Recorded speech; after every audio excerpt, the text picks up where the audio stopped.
Good evening and welcome in our news for tonight. His Majesty the King and the Crown Prince participate in the funeral of former Prime Minister Zaid al-Rifai. Jordan condemns the storming of Al-Aqsa Mosque compound by two extremist Israeli ministers and members of the Knesset under the protection of Israeli police.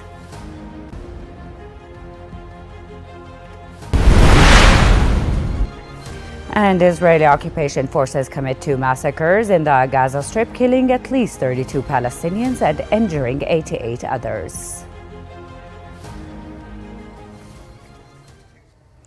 Those are the headlines, and now for our news in detail.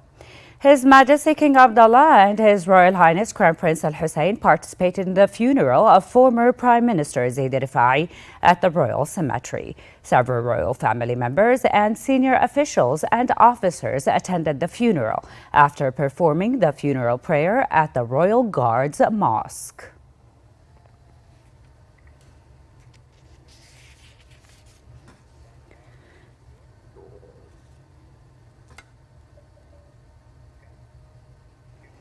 Jordan condemned the storming of Al-Aqsa Mosque compound by two extremist Israeli ministers and members of the Knesset. Foreign Ministry spokesperson Sufyan Liqda said the continued Israeli unilateral measures and violations of the historical and legal status in Jerusalem require a clear and firm international stance that condemns these actions and provide necessary protection for the Palestinian people.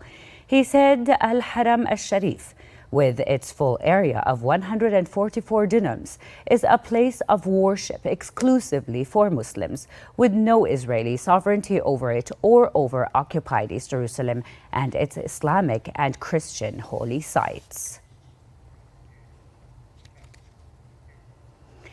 Israeli soldiers killed a Palestinian youth in dawn raids in the West Bank cities of Ramallah and El Bire. Israeli forces have killed at least 620 Palestinians in the West Bank and East Jerusalem since the start of the Gaza war on October the 7th of last year. Meanwhile, the Israeli army arrested 20 Palestinians during raids across the occupied West Bank. In the Gaza Strip, Israeli occupation forces committed two massacres, killing at least 32 Palestinians and injuring 88 others. Medical sources said an Israeli strike killed 10 members of a Gaza family in Khan Yunis city, leaving only one survivor, a 3-month-old girl. 4 civilians, including 2 children, were also killed in an Israeli airstrike on Deir al-Balah in the central Gaza Strip. Local health authorities confirmed that the Palestinian death toll from the Israeli unrelenting onslaught since October last year has risen to close to 40,000, with more than 91,200 Palestinians injured.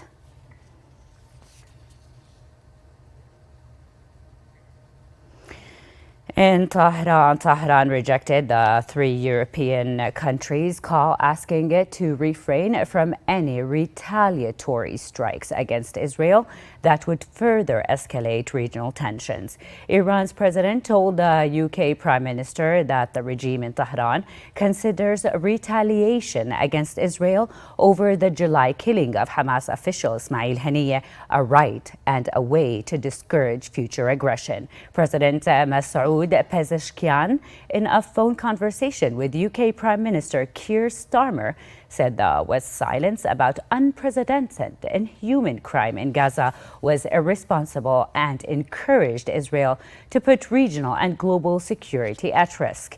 Iran's foreign ministry spokesperson Nasser Kanani said calls from France, Germany and Britain that Iran should exercise restraint, lack political logic and contradict principles of international law.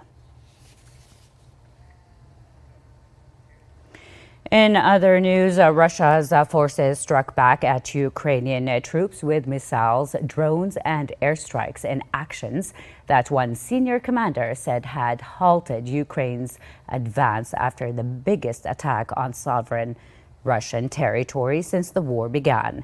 Meanwhile, Ukraine launched fresh drone attacks on Russia's border region of Kursk, A day after Russian President Vladimir Putin lashed out at the West for supporting Kyiv's surprise incursion into Russian territory.